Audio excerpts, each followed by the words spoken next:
찬양합니다. 너는 귀하고 너는 귀하다. 주의 사랑을 받으니여. 너는 귀하고 너는 귀하다. 주의 부르심 받으니여.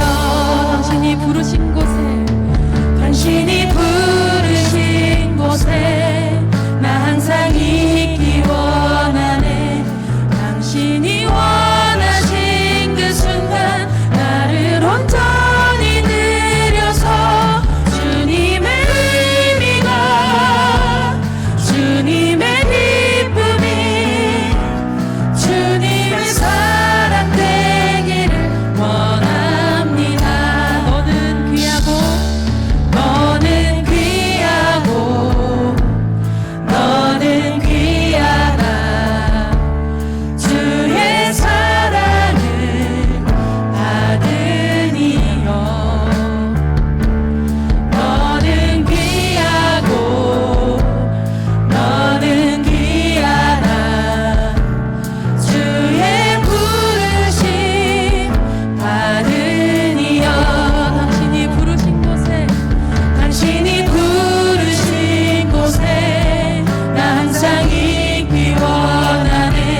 시간에 아멘. 당신이 원하신 그 순간 나를 온전히 드려서 주님의 은혜가 주님의 기쁨이 주님의 사랑 되기를 원합니다. 주님께서 우리를 귀하게 부르셨고 우리를 통해 주님의 뜻을 이루기 원하신다는 것을 기억합니다. 지금 이 시간에 우리의 온 마음을 주님 앞에 드리면서 묵상 기도하심으로 더 깊은 예배 자리 나아가겠습니다.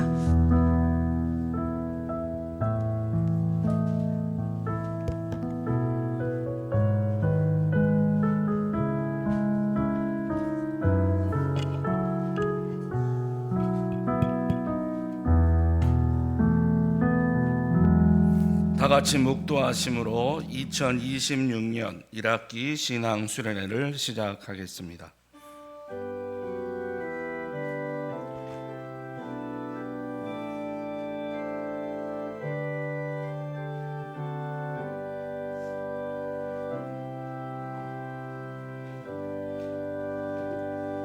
내 의 하나님이여, 내가 부를 때 응답하소서. 곤란 중에 나를 너그럽게 하셨사오니 내게 은혜를 베푸사 나의 기도를 들으시옵소서. 하나님 아버지, 1학기 신앙 수련회로 첫날 모였습니다. 오늘 우리의 영혼이 주님을 만나게 하시고 하나님의 말씀이 우리를 죄에서 자유케 하는 역사를 경험하게 도와주시옵소서. 주 예수 그리스도의 이름으로 기원하옵나이다. 아멘. 찬송가 436장입니다.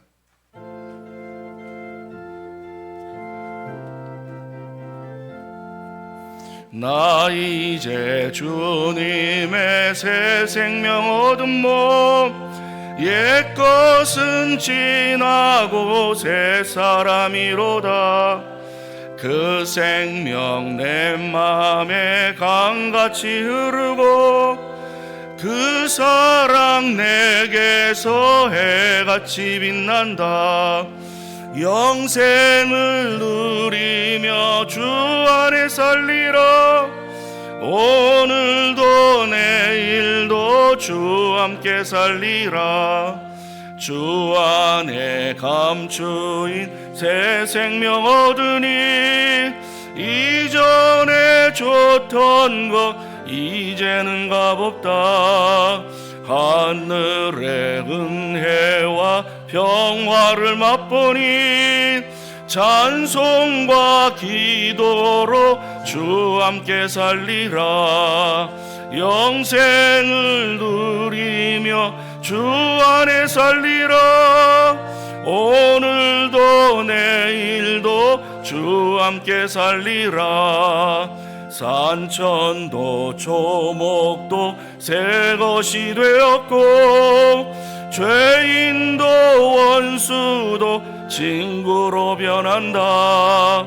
새 생명 얻은 자 영생을 누리니 주님을 모신 맘 새 하늘이로다. 영생을 누리며 주 안에 살리라. 오늘도 내일도 주 함께 살리라. 주 따라가는 길 험하고 멀어도 찬송을 부르며 뒤따라가리라.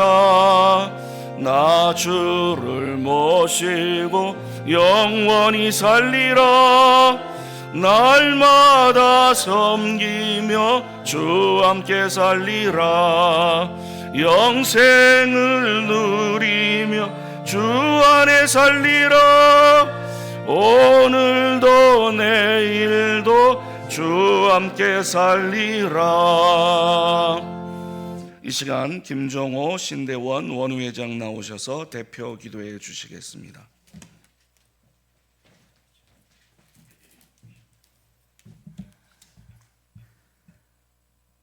걸어가시고 살아계신 하나님 아버지, 우리를 죄와 어둠 가운데서 불러내어 예수 그리스도의 복음 안에서 새 생명을 주시고 주의 교회를 섬길 사명의 자리로 인도해 주신 거신 은혜와 사랑을 찬양하며 감사드립니다.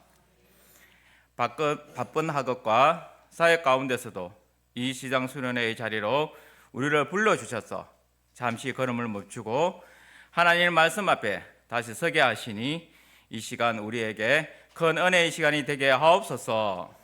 주님, 오늘 시편의 말씀처럼 복 있는 사람은 여호와의 율법을 즐거워하며 주야로 묵상하는 사람이라 하였사오니 우리 대신대학교 모든 구성원들이 말씀에 깊이 뿌리를 내리는 삶을 살게 하옵소서. 신앙을 베푸는 시간이, 신앙을 배우는 시간이 지식과 이론에 머무는 시간이 아니라 하나님의 말씀을 더욱 사랑하고 하나님의 마음을 더 깊이 알아가는 시간 되게 하옵소서.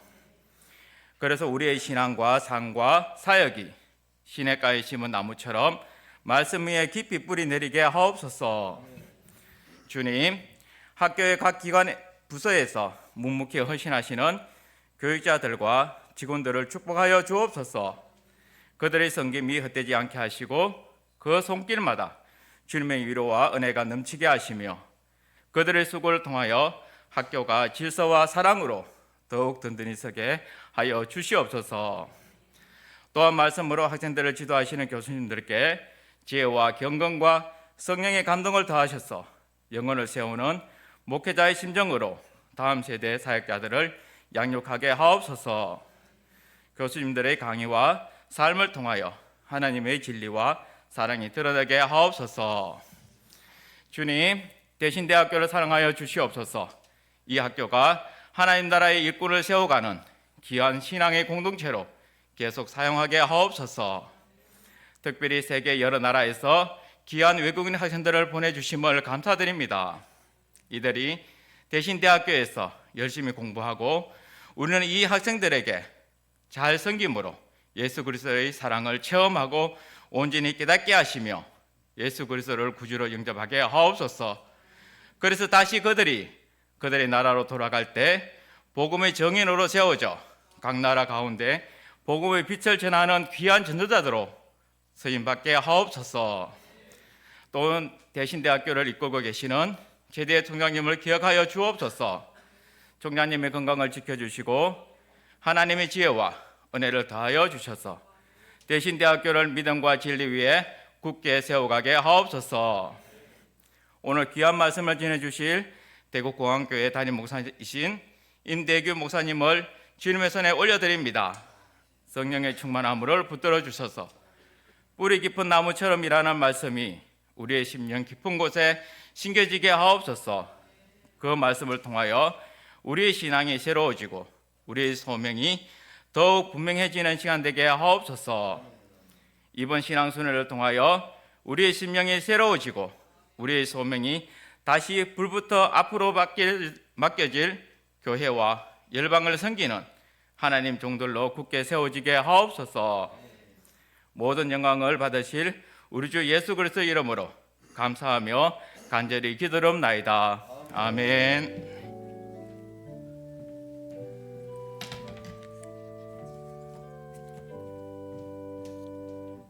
은혜 받으실 하나님의 말씀은 시편 1편 1절에서 3절입니다.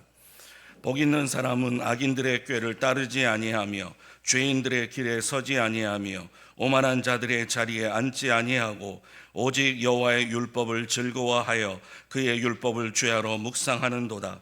그는 시냇가에 심은 나무가 철을 따라 열매를 맺으며 그 잎사귀가 마르지 아니함 같으니 그가 하는 모든 일이 다 형통하리로다.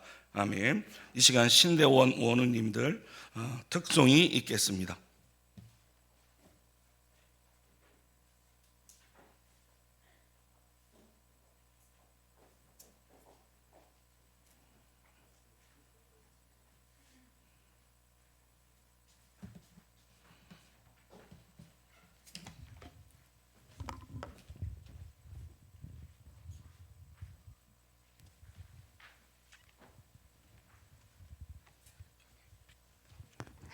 차렷 경례.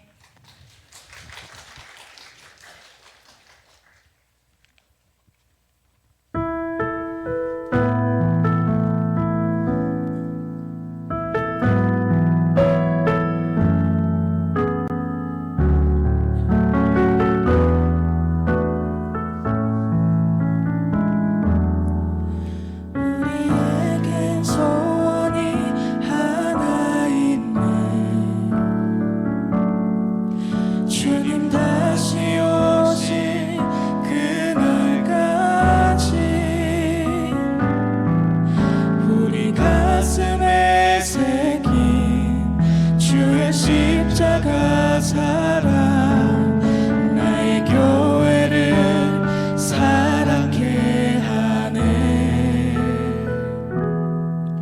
주의 교회를 향한 우리 마음 희생과 포기와 가난과 고난 하물며 죽음조차 우리 막을 수 없네. 우리 교회는 이 땅의 희망. 교회를 교회 되게 예배 되게 우리 사용하소서. 진정한 분의 날 오늘이만으로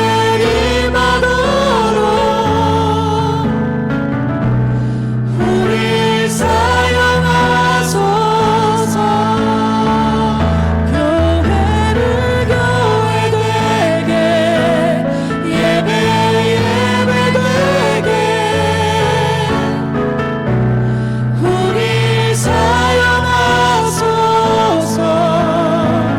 진정한 분의 날 오늘이만으로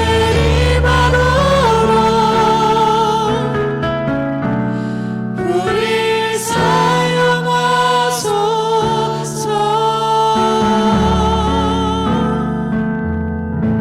자녀 경례. 이 시간 총장님의 환영사가 있겠습니다.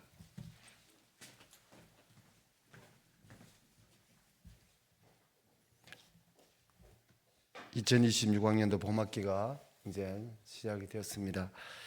우리 대학의 가장 큰 장점이라면 신앙 수련을 통해서 우리가 그동안에 겨울 동안에 소진되었던 영적인 기운을, 에너지를 신앙 수련을 통해서 또다시 충전하는 시간입니다. 그래서 오늘 우리 이번 신앙 수련회에 우리 대신대학 출신, 순수 학부의 대신대학 출신 4분을 모셨어요. 오늘 첫날에 대구공항교회 임대규 목사님 우리 대학에 오셨습니다. 여러분 먼저 박수 한번 하겠습니다. 임대규 목사님은 제가 보면 참 당당하고 담대하고 그러나 교만하지 않고 겸손한 분입니다. 공항교회에 오셔서 많은 부흥도 일으키고 또 새로운 비전을 가지시고 겉으로 보기에는 강하지 않지만 가슴이 따뜻하고 부드러운 카리스마를 가지고 지금 목회를 하고 있는 중입니다. 여러분들 오늘 내가 이 앞에서 보니까 멍한 눈빛으로 이래 뽕 맞은 참 이래 바라본다든지 잡은다든지 하면 어제는 CCTV 있어서 큰일을 내가 다 알게 되니까 원후에 종합 정신 바짝 차려 들으시고 뭐 교수님들한테 더 이상 교수님들 안 가겠어요. 만날 뽑고 다니면서 우리 더 뽑을 게 있는가 보다 가겠어요. 여러분들 교수님들을 많이 존경해 주시고 우리 교수님들 정말 적은 박봉에도 정말 고생을 많이 하시는데 여러분 박수 한번 합시다. 오늘 해주시고 그리고 오늘 이 목사님 설교하시는데 존다든지 잡은다든지 휴대폰 좀 멀럭거리다가 들켰다 하면 더 이상 말하지 않겠습니다. 자, 이제 목사님 나오시면 되죠? 예, 목사님 나오시겠어요. 네, 반갑습니다. 우리 옆에 계신 분한테 인사 한번 할까요? 만나서 반갑다라고 인사 한번 하겠습니다. 안녕하세요. 만나서 반갑습니다. 은혜를 많이 받으시고 우리 한 번 더 인사하실 때에 우리 감사 미소로 인사 한번 했으면 좋겠는데요. 옆 사람을 바라보면서 감사함 따라 하겠습니다. 감사합니다. 사랑합니다. 미안합니다. 당신은 아주 소중하신 분입니다. 첫 글자만 따서 감사 미소인데 우리 옆 사람을 바라보면서 우리 감사 미소로 인사 한번 하겠습니다. 감사합니다. 네, 사랑합니다. 미안합니다. 당신은 아주 소중하신 분입니다. 제가 잠시 기도하겠습니다. 사랑의 하나님 은혜를 감사합니다. 우리 하나님께서 오늘도 우리에게 귀한 날을 허락해 주시고 하나님의 귀한 선지 학교에서 우리의 몸과 마음을 주님 앞에 드리려고 작정된 귀한 자들이 이 가운데 엎드려 주님을 사모하고 주님의 말씀을 사랑하며 그 가운데 엎드리며 나아갑니다. 저들의 엎드림 속에 하나님께서 복을 주시고 특별히 깨달음을 주시고 그 가운데 변화를 일으키게 하시며 하나님의 나라 위하여 크게 쓰임받는 복된 일꾼들 다 될 수 있도록 우리를 귀하게 사용하여 주시옵소서. 이 시간에 말씀 앞에 나아갑니다. 말씀을 들을 때에 귀를 열어주시고 우리의 심령을 열어주시고 하나님의 말씀이 우리 마음밭에 떨어질 때에 30배, 60배, 100배 열매를 맺는 것을 체험하게 하시며 말씀을 붙잡고 이 땅 위에 살아갈 때에 하나님의 뜻 가운데 멋지게 살아가는 우리의 모든 사람들 될 수 있도록 하나님께서 역사해 주옵소서. 감사를 드리며 예수님의 이름으로 간절히 기도드리옵나이다. 아멘. 우리가 삶을 살 때에 어떤 사람은 잘 풀리는 사람이 있고 또 어떤 사람은 잘 풀리지 않는 사람도 있습니다. 내가 바라보면서 나는 정말 잘 풀리고 싶은데 내 인생이 잘 풀리지 않아서 고통 가운데 있을 때도 얼마나 많은지 모릅니다. 공부를 열심히 하는데도 불구하고 어떤 이는 수석을 하고 어떤 이는 끝석을 하는 사람도 있습니다.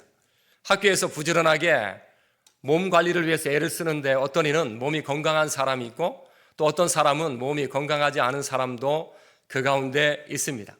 우리의 인생이 술술 잘 풀리면 얼마나 좋을까 하는 생각들을 많이 갖습니다.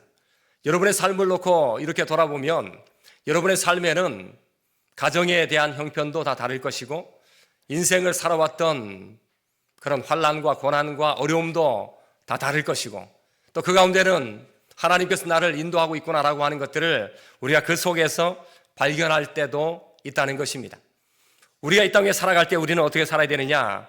좀 자리를 박차하고 일어나서 힘차게 사는 것이 너무나도 중요합니다. 때로는 힘들지만 자리를 박차하고 힘차게 일어나서 사는 것, 내가 또 성공하는 것처럼 보이지만 그 자리를 박차고 일어나서 힘차게 사는 것 굉장히 중요한 것입니다. 어떤 이는 우울증이 있다 할지라도 그 우울증 앞에서도 우리는 박차고 일어나 힘차게 살아가는 것, 이게 정말 중요한 것이겠죠. 세상에 많은 사람들도 이렇게 살아갑니다. 세상에 사업을 하다 망해도 사람들은 자리를 박차고 힘차게 일어나 살아가는 사람들이 정말 많습니다. 귀차니즘에 빠져도 우리가 그 자리에서 그냥 있는 것이 아니라 놀랍게도 자리를 박차고 일어나 힘차게 사는 그런 사람들이 세상 가운데 정말 많다는 거예요. 근데 우리는 누구입니까? 우리의 정체성은 하나님의 아들이요 하나님의 딸입니다. 저는 지난주에도 말씀을 이렇게 나눌 때에 예수님의 유언이 무엇인가를 묵상한 적이 있습니다.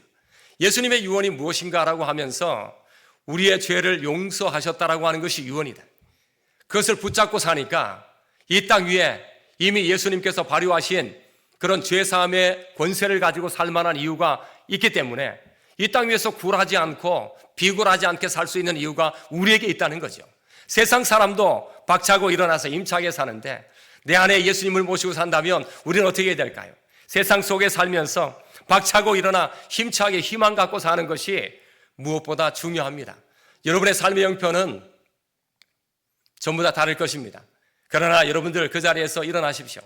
제가 이 자리에서 공부할 때에 저는 그런 생각을 아주 많이 했습니다. 채풀 시간이, 잠깐 드리는 채풀 시간이 인생의 변화를 줄 수가 있을까? 내가 공부하는 잠깐의 시간이 내 인생의 변화를 줄 수가 있을까? 내가 도서관에 엎드려서 책을 읽는 그 시간이 잠깐이지만 그 시간이 내 인생의 변화를 줄 수가 있을까? 시간을 내서 이런 강당에 모여 채풀실에 모여서 하나님의 말씀에 줄을 끄면서 읽으면서 이 시간이 내 인생에 정말 놀라운 변화를 줄 수가 있을까? 그때 갈등을 많이 느꼈습니다. 내 인생이 달라질 수가 있을까? 내가 말씀을 조금 읽는 것이, 내가 말씀을 조금 묵상하는 것이, 내가 이 성전에 와서 하나님 앞에 엎드려 기도하는 그 순간이 내 인생을 바꿀 수가 있을까라는 생각을 이 자리에서 30년 전에 했었습니다. 놀랍게 하나님께서는 그때 엎드렸던 그 순간, 내가 앉았던 그 자리, 내가 묵상했던 그 순간들 하나님께서 하나도 놓치지 않고 전부 다 이루시고 있음을 저는 굳게 믿고 있고, 뿐만 아니라 이 땅 위에 살아갈 때에 그래서 하나님 앞에 살 그런 중요한 이유, 목적, 계획들이 있구나 하는 것을 발견하게 되는 것입니다. 오늘 이 본문을 통해서 우리는 뿌리 깊은 나무처럼 어떻게 하면 살 수가 있을까? 이 본문은 우리에게 분명하게 그 비결을 제공해 줍니다. 뿌리 깊은 나무처럼 살 수 있는 그 길이 무엇인가? 뿌리 깊은 나무처럼 멋지게 살맛나는 인생이 어떤 것인가를 이 본문을 통해서 우리가 보려고 합니다. 첫 번째는 뿌리 깊은 나무처럼 산다라고 하는 것에 선언이 무엇인가를 볼 필요가 있다는 것입니다. 선언. 오늘 본문의 이 3절을 보면 이렇게 말씀합니다. 저는 시냇가에 심은 나무가 시절을 쫓아 과실을 맺으며 그 잎사귀가 마르지 아니함 같으니 그 행사가 다 형통하리로다. 여러분, 그 속에 무엇을 얘기하고 있습니까? 하나님께서 지금 과실을 얘기하고 있는 거예요. 잎사귀가 아주 좋다라고 하는 것을 분명하게 이야기하고 있습니다. 뿐만 아니라 행사가 전부 다 만사 형통으로 이루어진다라고 하는 것을 선언하고 있습니다. 이 선언을 누가 하고 있습니까? 여러분, 이 선언을 누가 하고 있습니까? 너희의 행사가 다 형통하리로다. 이 선언을 하나님께서 선언하고 있다는 것입니다. 하나님께서 야, 너 모든 삶에 나에게 맡겨. 내가 너의 삶을 다 지켜주겠다라고 하시는 하나님의 그 선언이 이 속에 있다는 것이죠. 하나님의 선언은 천지가 변해도 절대 변하지 않습니다. 하나님의 선언은 놀랍게 반드시 이루어집니다. 하나님은 거짓말장이가 아닙니다.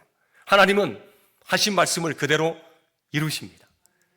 온 세상이 다 바뀌어도, 전쟁이 일어나고 그리고 산과 그 땅이 전부 다 바뀐다 할지라도 변하지 않는 것이 있다면 그것이 무엇입니까? 하나님의 말씀. 하나님이 선언된 말씀, 내가 다 형통하겠다라고 하시는 하나님의 그 선언. 그래서 우리는 그 하나님 앞에 찬양과 감사로 나아갈 수가 있는 것입니다. 여러분, 이 선언은 대단한 거예요. 만사 형통. 내가 너의 삶에 그 행사가 다 형통하게 하겠다라고 하시는 하나님의 선언은 마치 무덤 속에 있던 나사로를 불러내실 때에 나사로야, 사랑하는 나사로야, 나오너라. 죽음을 깨우시고 생명을 주시는 그 선언이 그 속에 있었습니다. 이 선언은 놀랍게도 하나님께서 우주를 만드실 때에 하늘의 별과 그리고 달과 해를 만드실 때에 별아, 해야, 달아, 저기에 딱 붙어 있어라라고 말씀하시는 그 놀라운 선언과도 같이 오늘 본문 속에서는 그 놀라운 선언을 우리에게 던져주고 있다는 것입니다. 그 행사를 다 맡겨라. 그 행사 속에 하나님께서 너희에게 형통의 역사를 분명하게 주신다라고 하는 그 고백의 선언을 우리 모두가 듣기를 예수님의 이름으로 간절히 축원합니다. 오늘 본문은 이렇게 말합니다. 형통에 대한 이야기를 하지요. 형통에 대한 이야기를 할 때에 의인과 악인이 있습니다.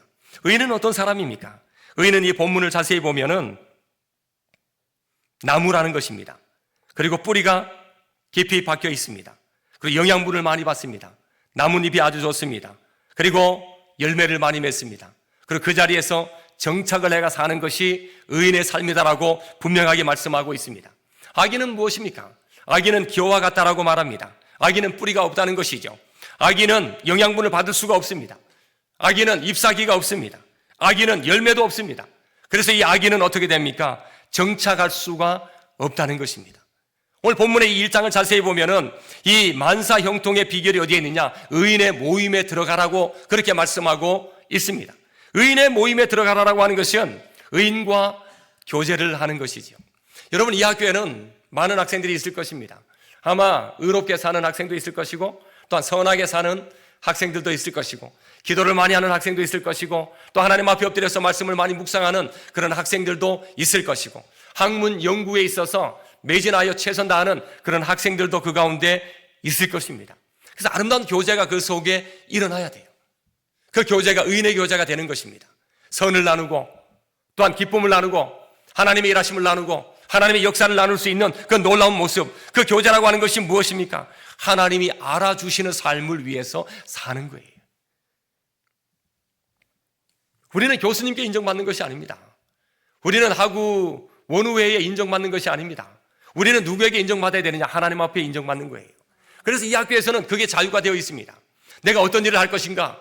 내가 무슨 삶을 통해서 하나님 앞에 살 것인가라고 할 때에 거기에 대한 자유가 있습니다. 하나님께 인정받는 삶을 찾아가는 거예요. 하나님이 인정하고 하나님이 알아주시는 삶을 찾아가게 되면 우리가 어떻게 사느냐? 창조 목적에 따라 사는 삶을 분명하게 삽니다. 여러분, 이곳에서 하나님이 알아주는 그런 자리를 찾아간다. 하나님이 인정하시는 그 자리를 찾아간다.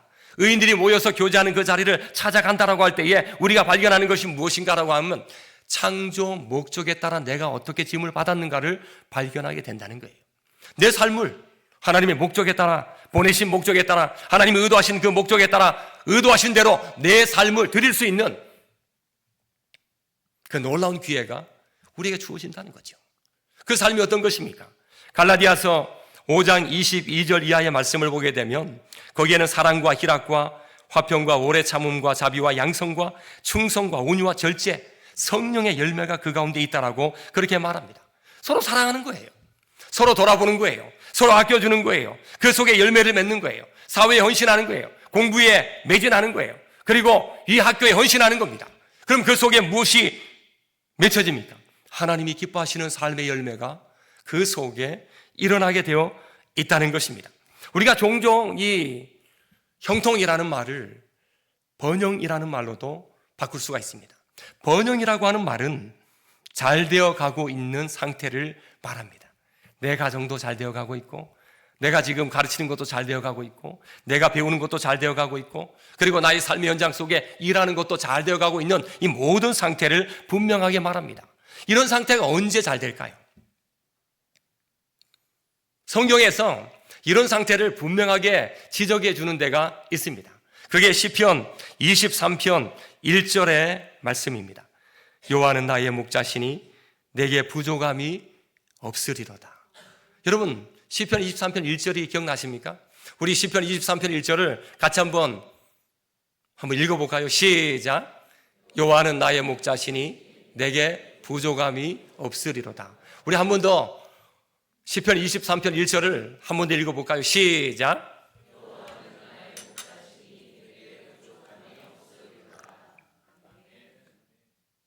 여호와는 나의 목자시니 내게 부족함이 없으리로다. 평소에도 잘 된다는 거예요. 내가 일하는 것마다 술술 잘 풀린다는 거예요. 푸른 초정에 있다는 거예요. 나의 삶이 쉴만한 물가에 있다는 것을 보는 거예요. 뿐만 아니라 나의 삶이 손을 대는 것마다 다 잘 되는 것을 체험하는 것을 분명하게 말하고 있습니다. 여호와는 나의 목자시니 내게 부족함이 없으리로다. 여러분, 삶의 모든 일들 가운데 하나님께서 역사하고 있는 그 놀라운 손길들을 그 가운데에서 경험하는 것, 더 놀라운 것은 역경 중에도 하나님께서 나와 함께 하시더라는 고백을 해요. 고난 중에도 그들은 고백하는 거예요. 하나님께서 나와 함께 한다라고 하는 그 고백을 분명하게 던져주고 있다는 것입니다. 하나님이 함께 하셔서 영원히 죽으려고 하는데 소생시키시는 역사가 그 가운데 있다. 의의 길을 걸어가게 만드시는 하나님의 역사가 있다. 사망의 음침한 골짜기를 걸어가는 가운데도 하나님께서 나의 목자가 되어주시기 때문에 내게 부족함이 없다라고 하는 그 놀라운 고백을 그 가운데 합니다. 왜 그런 고백을 합니까? 하나님이 함께 하시니까, 하나님께서 그 자리에 역사하시니까, 하나님이 붙잡아 주시니까. 그래서 그런 고백하는 겁니다. 하나님의 선하심이 나를 이끄십니다. 하나님의 인자하심이 나를 이끄십니다. 여러분, 다윗은 골리앗을 만났을 때에도 형통했습니다. 골리앗은 대단히 큰 존재입니다. 엄청난 장애물이고 싸워서 질 수밖에 없는 그런 존재입니다. 그런데도 불구하고 그는 고백하는 겁니다. 내가 골리앗 앞에서도 형통합니다. 이유는 여호와 하나님이 나와 함께 하시기 때문에, 여호와는 나의 목자시니 내게 부족함이 없다라는 그 고백이 그 속에 있기 때문입니다. 사울이 자기를 향해서 공격하고 오랜 시간 동안에 자기를 죽이려고 하는 그런 일들이 그 속에 있었을 때에도 그는 고백하는 것입니다. 여호와는 나의 목자시니 내게 부족함이 없습니다. 하나님이 함께 하시면 그 속에 놀라운 형통의 역사가 일어날 줄로 믿습니다. 여러분, 저는 교육전도사 때에 이 학교를 들어올 때에 야간을 먼저 들어왔습니다. 저는 야간 들어온 것을 부끄러워한 적이 한 번도 없습니다. 야간을 공부하다가 주간에 공부를 했습니다. 주간을 공부한 것도 저는 부끄러워한 적이 없습니다. 저는 너무나도 가난했기 때문에 이 학교에 기숙사에 잠시 들어왔다가 그리고 나서 다른 곳에 일터에 마치 내가 잠자는 곳을 선정하고 그곳에서 일을 하면서 낮에 이 학교에서 열심히 공부하고 그렇게 활동을 했습니다. 제가 교육전사를 하면서 아주 많은 일들을 감당했는데 그 일들 가운데에는 하루에 3가지 일을 한 적이 있습니다. 그 3가지 일이라고 하는 것은 새벽에 신문을 돌렸습니다. 그리고 낮에는 어떤 일을 했느냐? 택시를 몰았습니다. 그리고 야간에는 대리운전을 했습니다. 먹고 사는 것이 만만치 않았기 때문에 방학이 되거나 아니면은 제가 잠시 쉬어있는 시간 동안에는 거의 새벽에 신문을 돌리고 낮에 택시를 몰고 야간에는 대리운전을 하면서 거의 잠을 많이 못 잤습니다. 악착같이 살았습니다. 그리고 그 대리운전을 할 때에는 제가 사장님에게 부탁을 했습니다. 제가 이 대리운전 누구보다 멋지게 할 테니까 수요일, 금요일, 주일만 빼주시면 다른 날은 내가 최선 다해서 열심히 하겠다고. 그래서 지금처럼 양복을 입고 대리운전을 했습니다. 그 대리운전을 할 때에 제가 받은 은혜가 몇 가지가 있습니다. 그것은 제가 그 대리운전을 하면서 운전을 잘한다라고 하는 인정을 받았습니다. 운전을 아주 잘한다라고. 저는 오토바이도 잘 탔지만 또한 이 차도 아주 잘 운전한다라는 칭찬을 받으니까 굉장히 기뻤습니다. 그래서 운전을 잘한다라고 할 때에 몇 가지 혜택이 주어졌습니다. 첫 번째는 나에게 좋은 차를 맡겨 주었다는 겁니다. 대한민국에서 제일 잘 나가는 차를 제가 다 탔습니다. 딴 사람이 탄 것이 아니고 저에게 대한민국에서 잘 나가는 모든 차들을 전부 다 탈 수 있는 기회를 가졌습니다. 여러분, 술을 먹는데 술을 먹는 것도 정도의 차이가 다 다릅니다. 어떤 이는 술을 많이 먹고 생각이 없을 정도로 취한 사람도 있고, 또 어떤 이는 술을 먹지만 생각이 조금 남아있을 정도의 술을 먹는 사람도 있습니다. 어떤 이는 짐승이 되기도 하고, 어떤 이는 그래도 사람과도 같은 사람들이 있다는 것이죠. 그 일을 할 때마다 기도했어요. 하나님, 제가 이 일이 굉장히 어렵지만 최선을 다해서 이 일을 통해서 사장님에게 덕이 되고 또 하나님 앞에 영광될 수 있는 길이 되기를 원한다라는 마음을 가지고 양복을 늘 입고 운전을 할 때에 운전을 잘한다라고 하는 혜택을 받았고, 또한 대한민국에 있는 좋은 차들을 전부 다 타볼 수 있는 기회를 가졌습니다. 대리운전을 해보면 여러분, 거리에 따라서 9,000원, 또 13,000원, 좀 많이 받으면 15,000원을 받습니다. 근데 운전을 정말 잘하면 어떻게 되느냐? 팁이 엄청나게 많이 받습니다. 팁을 얼마나 많이 받느냐? 10만 원 이상씩 받았습니다. 여러분, 대단합니다. 여러분, 운전만 잘해도 뭐가 됩니까? 돈이 들어옵니다. 그래서 집에다가 박스를 이렇게 올려놓고 그 박스에다가 제가 벌었던 돈들을 그대로 거기다가 올려놓습니다. 그리고 나서 이것을 가지고 남들에게 쓰임받도록 해야 되겠다라고 그렇게 계획을 합니다. 그냥 이 운전 하나 하는데 운전 칭찬받죠.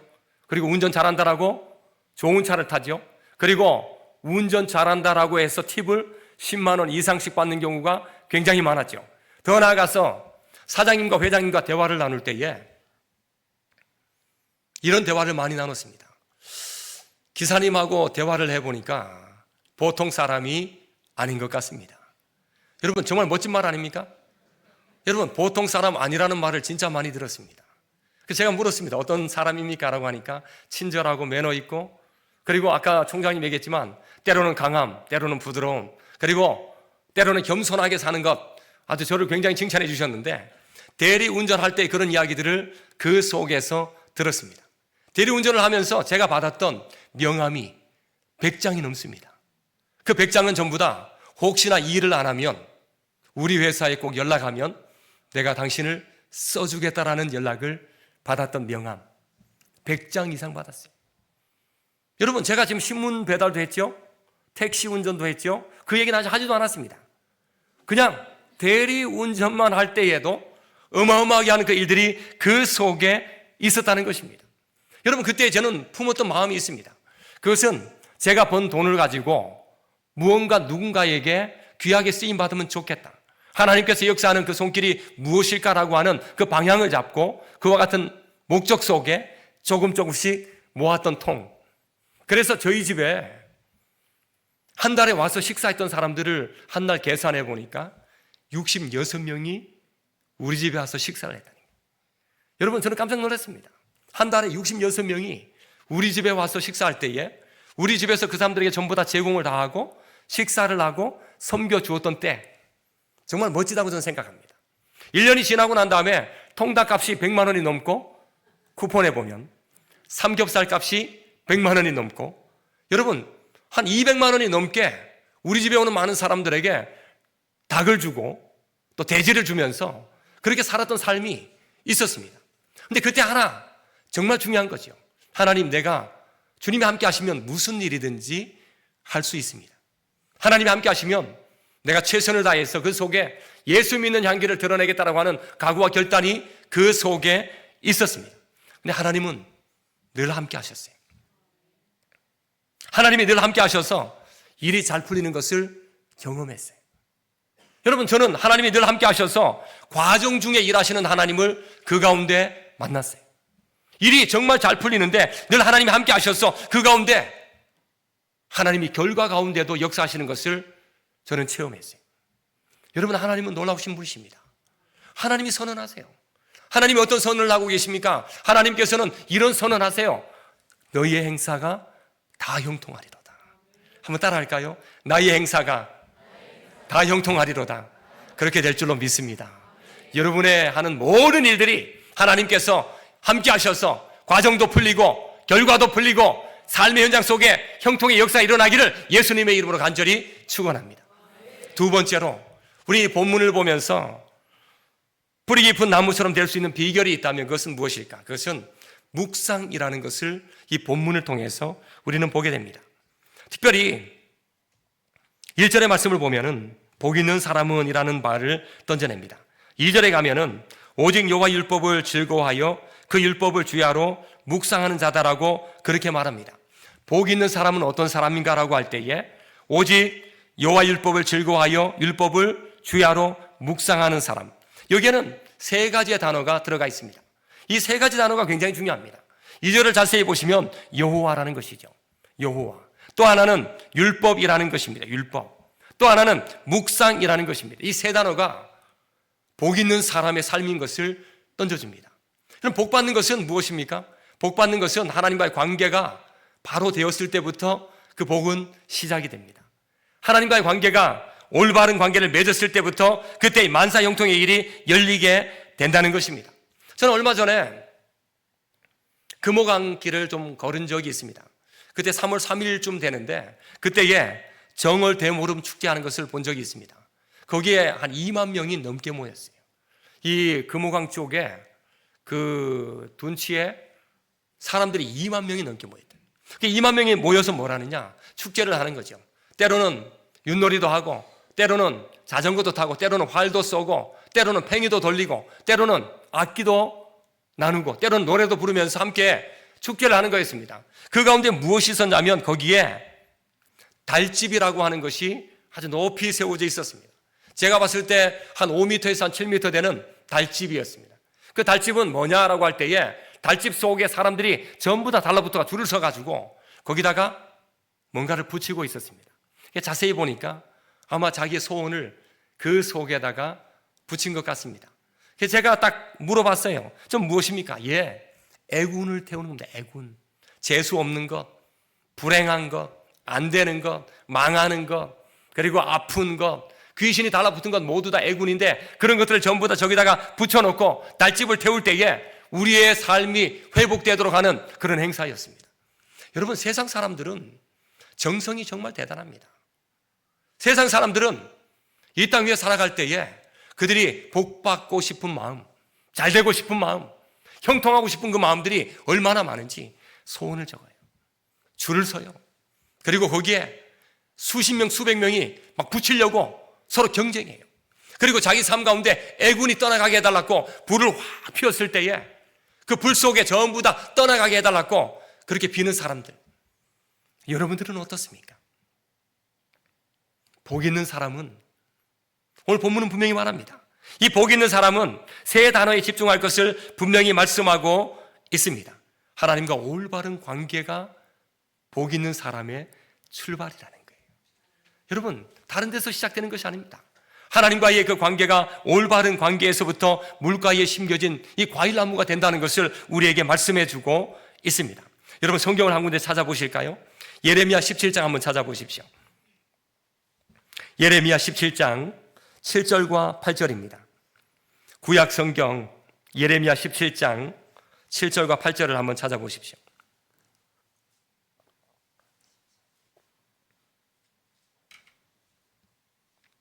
예레미야 17장 7절과 8절입니다. 우리 같이 한번 읽어볼까요? 너무나도 멋진 말입니다. 말씀을 준비하는데 이 말씀이 제 속에 들어온 예레미야 17장 7절과 8절인데 같이 한번 읽어보겠습니다. 시작. 그러나 물은 여호와를 의지하며 여호와를 의뢰하는 그 사람은 복을 받을 것이라. 그는 물가에 심어진 나무가 그 뿌리를 강변에 뻗치고 더위가 올지라도 두려워하지 아니하며 그 잎이 청청하며 가무는 해에도 걱정하지 아니하며 결실이 그치지 아니함 같으리라. 아멘. 말씀을 묵상한다는 것이 무엇입니까? 말씀을 묵상한다라고 하는 것은 말씀을 사랑하는 것입니다. 말씀을 사랑하는 거예요. 제가 이 자리에서 읽었던 성경책을 줄을 끄면서 읽었던 그 내용들이 있습니다. 그때 그 말씀을 너무나도 많이 사랑했습니다.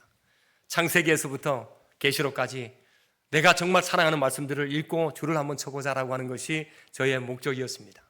그리고 한 30년이 지났을 때에 그 결실로 나타난 것이 하나 있습니다.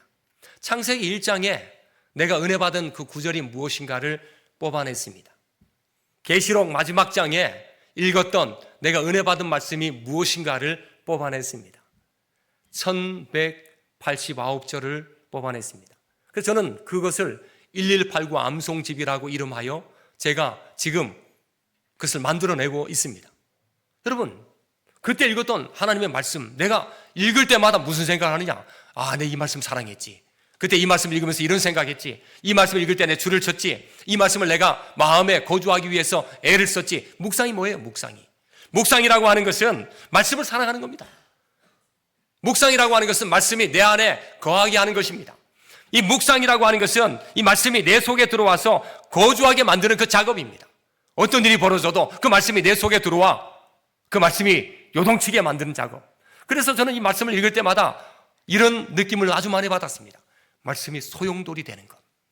여러분, 이런 경험을 하셔야 돼요. 말씀이 회오리가 되어가지고 막 움직이는 그런 현상들을 너무나도 많이 보았어요. 말씀을 많이 사랑하면 그런 현상이 벌어집니다. 말씀을 사랑하고 그 말씀이 내 안에 거하면 그 말씀이 내 속에 와서 회오리가 되어가지고 말씀이 막 날아다니는 것이 눈에 막 들어옵니다. 그게 바로 무엇입니까? 그게 바로 묵상인 것을 우리에게 말씀합니다. 그래서 성경 읽는 거죠. 말씀을 암송하는 거죠. 말씀을 줄을 끄는 거죠. 말씀을 쓰는 거죠. 이유는 하나입니다. 말씀이 내 안에 거하게 하기 위해서. 저는 2월 달에 엄청난 사건을 경험했습니다. 2월 달에 어떤 사건을 경험했느냐라고 할 때에 우리 교회에서 올해 주제가 119입니다. 119 어느 학교 보니까 뭐 119회 졸업식, 그래서 구급대원으로 살아라, 뭐 이렇게 말씀의 구급대원으로 살아라, 이런 뭐 구호도 제가 본 적이 있는데 작년 5월인가 6월에 올해 할 것을 그때 계획을 잡았습니다. 그때 제가 2개의 계획을 붙잡고 기도하면서 그 중에 하나를 올해 걸로 쓰고 나머지 하나는 2027년도에 쓸 것으로 벌써 준비하고 달려가고 있어요. 근데 그때에 내가 시편 119편을 너무나도 많이 읽었습니다. 작년에 시편 119편을 읽으면서 삼위일체 하나님에 대한 묵상을 시편 119편 가운데서 정말 많이 묵상했어요. 그래서 올해 주제로 하나님, 제가 시편 119편을 가지고 주제 삼고 119라고 해서 우리 성도들에게 119 시편 119편을 읽도록, 쓰도록, 그리고 암송하도록, 그리고 간증하도록 만들어야 되겠다 생각해서 읽도록 부탁을 했습니다. 여러분, 그냥 이렇게 사람들이 모였을 때 여러분 올해에 한 3월까지 성경 119편을 좀 읽으십시오. 그리고 사무실에 알려주십시오.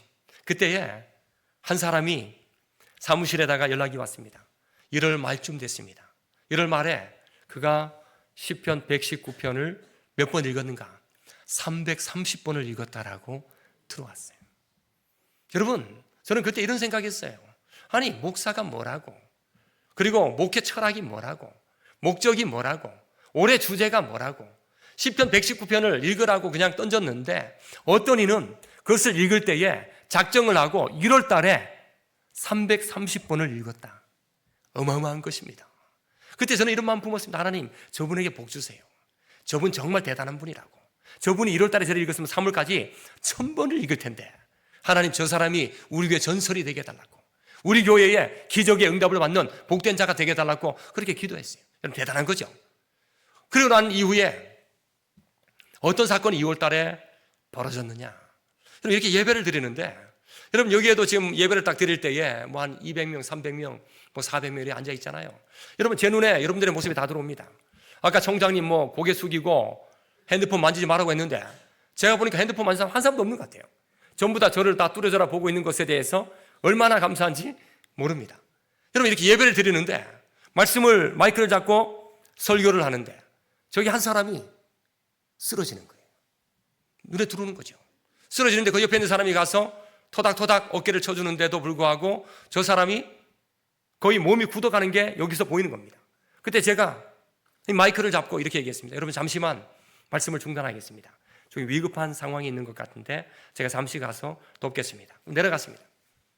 내려갔는데 아니나 다를까 숨이 쉴 수 없는 그런 상태가 온 것입니다. 여러분, 숨 안 쉬는 사람 본 적 있습니까? 숨 안 쉬는 사람. 그분은 입을 벌리지 못했습니다. 제가 그것을 보는 순간에 혀가 뒤로 말려 들어가는 것이 느껴졌습니다.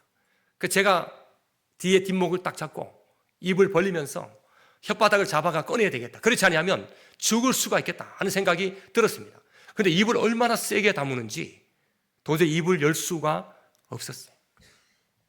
여러분, 정말 난감했습니다. 그런데 그때에 눈은 돌아갔습니다. 호흡은 멈췄습니다. 저는 방법이 없었습니다. 하나님, 예배 중에 죽을 수도 있습니다. 그러나 이 사람 살려달라고. 그리고 땅바닥에 눕혔습니다. 그러고 나서 열심히 들어갔습니다. 얼마나 세게 했는지 모릅니다. 그때 제가 굉장히 몇 가지를 잘했습니다. 하기 전에 누구 119에 전화하세요. 그러고 나서 흉부 압박을 시작했습니다. 흉부 압박을 시작할 때에 또 잘한 것이 있습니다. 119에 전화해서 나와 연결시켜 주세요. 그리고 연결하면서 이런 상황이 벌어진 것 같다라고 이야기를 했습니다. 그때 그분이 몇 가지 팁을 주었습니다. 우선은 넥타이를 풀게 하고 고개를 우측으로 좌측으로 돌리게 하고 그리고 물을 절대 먹이지 말고 그리고 숨이 쉬어질 때까지 계속해서 흉부 압박을 하도록 저에게 요청했습니다. 끊임없이 했습니다. 정신이 없었습니다. 머리가 막 휘날렸습니다. 땀이 줄줄 흘릴 정도로 사람이 죽어가는데 거의 죽었습니다. 숨을 안 쉽니다. 그런데 한 5분쯤 지났을 때에 숨을 쉬었습니다. 제 말이 들립니까? 들립니다. 호흡이 되십니까? 호흡이 됩니다. 그리고 나서 함께 기도했습니다. 그리고 119가 그때 도착했습니다. 그는 병원으로 후송이 되어 지금도 건강하게 회복되어 예배에 잘 참석하고 있습니다. 사람들은 말하죠. 어떤 말을 하느냐? 저 임대기 목사님은 하는 것마다 잘 돼. 사람도 살리네. 대리운전해도 잘 되네. 사람을 또 살렸네. 또 살렸네. 이런 이야기가 주변에서 막 들어옵니다.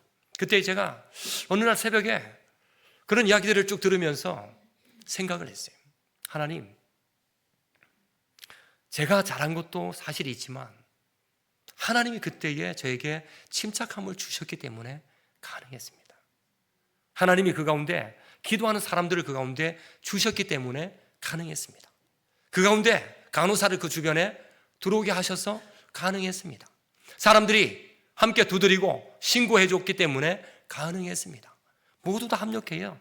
선을 이룬 것에 대해서 하나님 앞에 감사한다라고 새벽에 기도했습니다. 근데 그때 하나 머리를 퉁치고 지나간 것이 있습니다. 그게 뭔지 아십니까? 여러분, 성경 119, 시편 119편 330번 읽었던 그 사람이 누구냐? 바로 그 사람이에요. 저는 그때 깜짝 놀랐어요. 내가 잘해서 사람을 살렸다. 합력해서 우리 모두 다 사람을 살린 것 같다라고 하는 그 관점이 아주 컸었어요. 그런데 어느 날 새벽에 앉아서 기도하는데 그때에 생각이 달라졌어요. 아, 그분이 그분이구나. 그냥 보잘것없는 시편 119편 읽으세요 했는데 그 자리에서 한 달 동안에 330번을 읽었다. 근데 2월 달에 들어서서 예배 드리다가 숨이 막혀 거의 죽었다. 근데 하나님이 그를 살려주셨다. 이유가 무엇입니까? 저는 결론 내립니다. 하나님의 말씀을 그가 묵상했기 때문이 아니겠는가. 하나님의 말씀을 너무나도 사랑해서 그 말씀을 붙잡고 하나님의 말씀이 강단에서 흘러나와 그 흐르는 말씀이 자기에게 들어온다라고 하는 그 놀라운 마음을 가지고 말씀을 묵상하는 가운데 그 말씀이 자기 속에 들어와 거주하는 것을 경험하고 그 기쁨을 체험하는 가운데 숨이 그 멎는 그 순간에 하나님께서 그에게 생명의 연장을 조금 더 주셨다. 저는 그렇게 확신합니다. 여러분, 하나님은요 놀라운 기적을 베푸십니다. 우리가 작은 순종을 하잖아요. 우리가 작은 하나님의 말씀을 묵상하잖아요. 우리가 하나님의 말씀을 붙잡고 살잖아요. 그런데 하나님께서는 그 자리에 어떤 역사를 행하시느냐? 우리의 생명을 연장하는 역사를 분명하게 만들어낼 줄로 믿습니다. 여러분, 우리가 말씀을 묵상하면 어떤 변화가 생기느냐라고 할 때에 놀랍게도 우리 마음속에 평화가 임합니다. 말씀을 묵상해 보면 엄청난 역사가 일어나는데 그 역사 중에 가장 큰 역사는 우리 마음속에 평화의 역사가 일어난다는 것입니다. 하나님의 말씀이 우리 속에 거하게 되고 하나님의 말씀이 우리 속에 영주하게 되고 하나님의 말씀이 우리 속에 거주하게 되면 놀랍게 그 사람의 심령 속에 평화라고 하는 것이 시작이 돼요. 여러분, 그런 경험 한번 해보셨습니까? 말씀이 내 속에 들어오면은요 평화가 임하여 세계관을 바꿉니다. 인생관을 바꿉니다. 물질관을 바꿉니다. 여러분, 결혼관을 바꿉니다. 신관을 바꿔냅니다. 우리의 삶의 가치관을 모두 다 바꿔내는 역사가 생겨나요. 그래서요 우리는 그런 고백을 하는 거예요. 하나님이 주시는 그 기쁨이 너무 크다라는 고백을 하는 거예요. 고난보다 더 크기 때문에 평화를 경험해. 아픔보다 하나님이 주시는 그 기쁨이 더 크기 때문에 고통 가운데에서도 평화를 맛보는 놀라운 역사가 일어난단 말이죠. 시편의 기자들은 그런 고백을 끊임없이 합니다. 이 말씀이 나의 곤란 중에 위로가 되었나이다. 주의 법이 나의 즐거움이 되었나이다. 신약에 오면은 너희가 내 안에 거하고 내 말이 너희 안에 거하면 무엇이든지 원하는 대로 구하라. 그리하면 이룰 것이다 라고 하는 말씀을 우리에게 분명하게 말씀해 주셨습니다. 우리는 이 땅 위에 살아갈 때에 살만 나는 인생은 어떤 인생입니까? 여러분, 정말 술술 잘 풀리는 인생은 어떤 인생입니까? 하나님의 말씀을 내 가슴 깊이 묵상하고 그 말씀의 터치가 우리 속에서 끊임없이 일어나도록 만드는 그 사람. 하나님의 말씀이 내 안에 거하여 평화를 맛보는 그 인생 가운데 하나님이 주시는 기쁨이 얼마나 큰지를 발견하는 그 사람. 그 사람이 살만 나는 인생을 삽니다. 그 사람이 이 땅에 뿌리 깊은 나무처럼 놀라운 삶을 살아가게 되는 역사가 그 가운데 생겨난다는 것입니다. 우리는 세 번째로 이 뿌리 깊은 나무처럼 산다, 삶의 현장 속에 그런 일들이 우리 가운데 어떻게 하면 일어날 수가 있겠는가? 오늘 본문은 분명히 말합니다. 여러분, 말씀을 묵상하는 자와 말씀을 묵상하지 않는 자가 있다는 것입니다. 말씀을 묵상하지 않는 자는 악한 자입니다. 그러나 말씀을 묵상하는 자는 의인입니다. 이 의인은 어떤 삶을 삽니까? 의인은 놀랍게도 뿌리가 있는 삶을 삽니다. 의인은 영양분을 받아 먹는 삶을 삽니다. 의인은 잎사귀가 멋진 인생을 삽니다. 의인은 열매를 많이 맺으며 그 자리에 정착하는 놀라운 인생의 삶을 살아갑니다. 말씀을 묵상하지 않으면 어떻게 됩니까? 겨와 같다라고 말합니다. 겨는 뿌리가 없어요. 겨는 열매가 없어요. 늘 불안합니다. 그리고 흔들립니다. 편안이 없습니다. 그리고 보람된 것이 그 속에 없습니다. 놀랍게 말씀을 묵상하면 뿌리가 있고 열매가 있는 놀라운 역사가 그 가운데 시작이 된다는 것입니다. 저는 지난주에 제가 이 아는 교회의 그 말씀을 들을 때에 부산에 있는 김익태 장로님의 그 간증을 들으면서 도전을 받았습니다. 김익태 장로님은 부산에 큰 피자집을 운영합니다. 피자집을 운영하면서 그가 잘 됐을 때에 그가 하나님을 어떻게 드러내고 있는가를 보았어요. 근데 이 김익태 장로님에게 참 고통이 아주 많았어요. 그 고통이 어떤 거냐라고 하면 그 고통은 3살 때에 아버지가 자기를 버리고 도망갔다는 것입니다. 여러분, 아버지가 자기를 버렸다. 이거만큼 큰 게 어디 있겠어요. 그래서 자기가 공부도 잘 안 되고 일도 잘 안 되고 그리고 사업도 안 되고 그럴 때마다 늘 욕을 하고 원망하는 게 아버지예요. 근데 어느 날 지나가다가 복음을 듣는데 하늘에 하나님 아버지를 믿으십시오라고 하는데 재수가 없는 거예요. 교회가 정말 재수 없는 곳이구나라고 하는 것을 그때 발견해요. 그래서 교회 가지 않겠다라고 생각했어요. 그런데 어느 날 그가 교회 한번 갔다가 말씀을 봅니다. 그가 창세기 45장 5절의 말씀을 읽다가 은혜를 받습니다. 거기에 보면은 요셉이 형제들에게 그런 말을 합니다. 한탄하지 마소서, 근심하지 마소서, 힘들어하지 마소서, 나를 팔았다라고 근심하지 마소서, 한탄하지 마소서. 하나님께서 미리 나를 이곳에 예수 믿도록 먼저 보냈음을 나는 믿나이다. 이 말씀을 딱 읽는데 이해가 안 됐는데 그게 어느 순간인가 이해가 돼. 자기 제일 좋아하는 말씀. 그래서 창세기 45장 5절의 말씀을 붙잡고 사는데, 그때 하나님께서 그의 마음을 열어가지고 그의 아버지를 찾아가게 만듭니다. 아버지를 찾아가서 제일 먼저 원망을 많이 했다라고 그 고백을 던져냅니다. 그리고 나서 그때에 그에게 읽어준 말씀 45장 5절 창세기, 아버지 한번 들어보세요. 제 인생을 바꿔낸 말씀이에요. 형제들을 팔았을 때에 근심하지 마소서, 한탄하지 마소서, 염려하지 마소서. 하나님께서 이곳에 나를 먼저 보내셨고 생명을 구원하도록 만드셨기 때문에 나는 하나님을 찬양하나이다 라는 고백을 아버지에게 해요. 그리고 아버지에게 말합니다. 아버지, 예수님을 믿으십시오. 여러분, 우리가 개강 수련회 할 때에 여러분의 마음속에 이 생명의 말씀이 어떻게 자리 잡기를 위해서 준비하고 계십니까? 여러분, 우리가 이 한 학기를 보내고 두 학기를 보낼 때에 여러분 속에 어떤 힘을 가지고 공부를 하고 일을 하고 또 학교를 다닐 것을 여러분 다짐하고 계십니까? 말씀이 없으면 겨와 같은 인생이 될지도 모릅니다. 하나님의 말씀이 여러분 속에 새겨지지 아니하고 하나님의 말씀이 여러분 속에 거하지 아니하면 마치 뿌리가 없는 인생으로 살아갈 수도 있다는 것입니다. 많은 미국의 위대한 지도자들은 이런 고백을 합니다. 조지 워싱턴은 창세기 49장 22절의 말씀을 붙잡고 그는 리더십의 길잡이가 되었다라고 말합니다. 무성한 가지가 담을 넘어가는 것처럼 하나님 내게 리더십의 길잡이로 이 말씀을 주셔서 한 나라와 전 세계를 통치하는 자가 되게 해달라고 그렇게 기도했습니다. 지미 카터는 미가서 6장 8절의 말씀을 붙잡고 하나님, 사람이 주께 선한 것을 한다면 그것이 무엇입니까? 인자를 사랑하고 정의를 행하며 겸손히 행하는 그런 삶이 내 속에 일어나게 해달라고 기도하면서 말씀을 붙잡았습니다. 루즈벨트는 고전 13장의 말씀을 붙잡고 사랑, 내가 이 땅에 살아갈 때 이 사랑을 말씀을 붙잡고 살겠다라고 그렇게 도전받고 살았어요. 오늘 우리는 본문의 말씀을 주목하셔야만 합니다.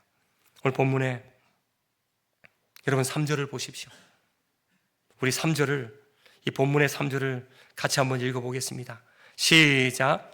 그는 시냇가에 심은 나무가 철을 따라 열매를 맺으며 그 잎사귀가 마르지 아니함 같으니 그가 하는 모든 일이 다 형통하리로다.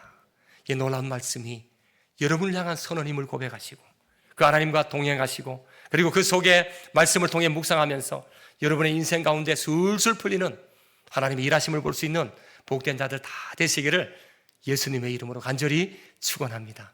함께 기도하겠습니다. 사랑의 하나님, 은혜를 감사합니다. 우리 하나님께서 대신대를 사랑하시고 이 가운데 있는 우리 학생들, 국내외에 있는 모든 학생들을 사랑해 주셔서 너무나도 감사합니다. 가르치는 자를 붙잡아 주시고 배우는 자를 붙잡아 주시고 이 학교의 미래를 주님께서 붙잡아 주셔서 하나님, 이 학교가 말씀을 붙잡고 사는 학교가 될 수 있도록 도와주시고 이 학교가 말씀을 전파하는 학교가 될 수 있도록 역사해 주시고 이 자리에 예배하는 저들 모든 심령 속에 주의 말씀 붙잡고 형통의 길을 멋지게 걸어가는 주의 백성들이 다 될 수 있도록 역사해 주옵소서. 특별히 하나님, 저들이 겨처럼 살지 않게 하시고 열매 없는 인생이 되지 않도록 붙잡아 주시고 주의 저들 삶 가운데 뿌리가 깊은 그런 인생으로 평화를 맛보며 열매를 맛보며 주님의 인도하심을 체험하는 복된 자로 간증되어질 수 있도록 주님께서 역사해 주옵소서. 감사드리며 예수님의 이름으로 간절히 기도드리옵나이다. 아멘. 이 시간 우리가 통성으로 기도하는 시간을 가질 겁니다. 이 짧은 채플 시간이 나를 변화시킬 수 있는가? 이 짧은 기도가 나를 변화시킬 수 있는가? 30년이 지나고 나니까 그것이 확실했습니다. 여러분, 이 시간 우리가 짧은 기도를 할 텐데 이 기도가 나를 변화시킬 수 있다고 확신하고 믿으십시오. 주신 말씀 우리가 정리해 보겠습니다. 뿌리 깊은 나무는 열매를 맺고 형통합니다. 형통한 나무가 되기 위해서는 첫째로 하나님이 우리와 함께 하셔야 되고 그러기 위해서는 우리가 하나님께 우리의 행사를 맡겨야 됩니다. 둘째로 하나님의 말씀을 묵상해야 합니다. 그래야 우리 가운데 평강과 위로가 찾아옵니다. 셋째로 우리가 하나님의 말씀을 묵상할 뿐만 아니라 그 말씀에 뿌리를 내려야 됩니다. 우리가 세 가지 붙잡겠습니다. 그리고 이 짧은 시간이 나를 변할 수 있겠다 시킬 수 있다는 확신 가운데 우리 다 같이 주여 한번 크게 부르짖고 기도하도록 하겠습니다. 주여! 아버지 하나님 감사합니다. 이 짧은 기도가, 이 짧은 아버지 하나님 채플 시간이, 이 시간이 우리를 변화시킬 수 있다는 확신을, 아버지 하나님 믿음을 갖게 도와 주시옵소서. 하나님 아버지, 우리가 형통한 사람이 되길 원합니다. 그러나 아버지 하나님 단순히 형통하길 원하는 것이 아니라 하나님 앞에, 하나님 말씀 앞에 뿌리를 깊게 내리는 사람이 되게 하여 주시옵소서. 하나님과 함께하는 사람 되게 하여 주시옵소서. 하나님께 우리의 행사를 맡기는 사람 되게 하옵소서. 주님께서 나를 붙잡으신 사람 되게 하여 주시옵시고 내가 주님을 붙잡는 사람 될 수 있도록 도와주시옵소서. 말씀이 내 안에 거하고 내가 주 안에 거하는 역사가 우리의 삶 속에 날마다 나타날 수 있도록 하나님 역사해 주시기를 간구합니다. 하나님의 말씀이 우리 가운데 살아 움직이게 하시고 하나님 그 말씀이 살아 움직이는 것을 체험하고 경험할 수 있도록 도와주셔서 그것이 우리의 삶의 간증이 되게 하시고 우리에게 열매로 나타날 수 있도록 하나님 도와주시옵시기를 간구합니다.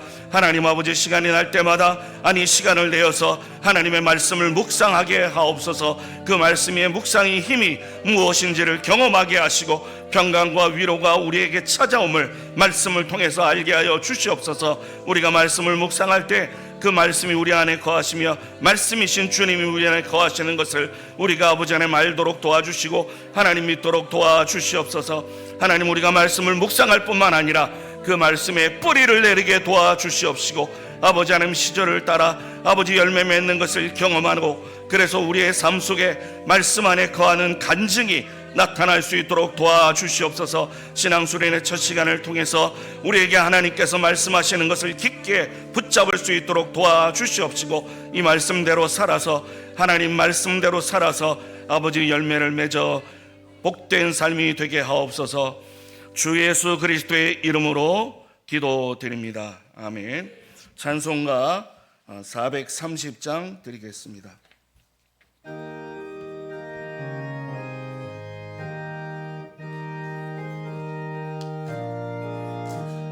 주와 같이 길 가는 것 즐거운 일 아닌가.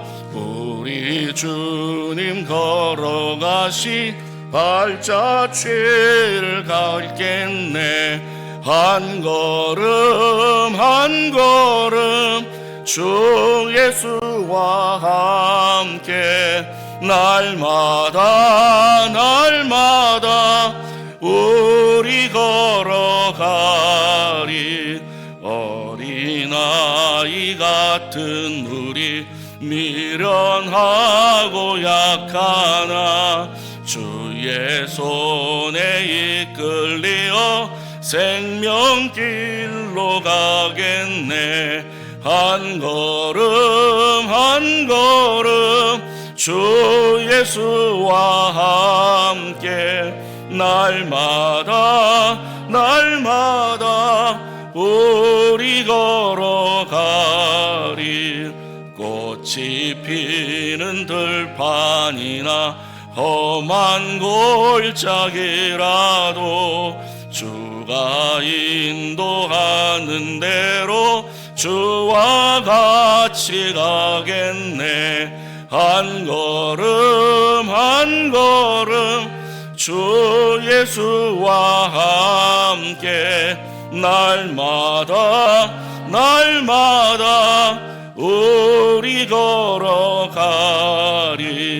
옛 선지자의 녹같이 우리들도 천국에 들려 올라갈 때까지 주와 같이 걷겠네. 한 걸음 한 걸음 주 예수와 함께 날마다 날마다 우리 걸어가리. 아멘. 강사 목사님 나오셔서 축도하심으로 신앙수련의 첫날을 마치겠습니다. 지금은 우리 주 예수 그리스도의 놀라우신 은혜와 그 크신 하나님의 사랑하심과 성령님의 교제교통, 영적인 잠을 깨우시는 놀라운 역사가 이 자리에 참석한 수많은 학생들과 우리 교수님들과 그리고 은혜 받고 하나님의 말씀을 붙잡고 늘 하나님의 뜻 안에서 평안함을 경험하고 그 속에 형통의 역사를 간증하게 다짐하는 머리 숙인 주의 백성들과 저들이 섬기는 교회와 가정과 삶의 현장과 이 학교 위에 지금으로부터 영원토록 함께 있을지어다. 아멘.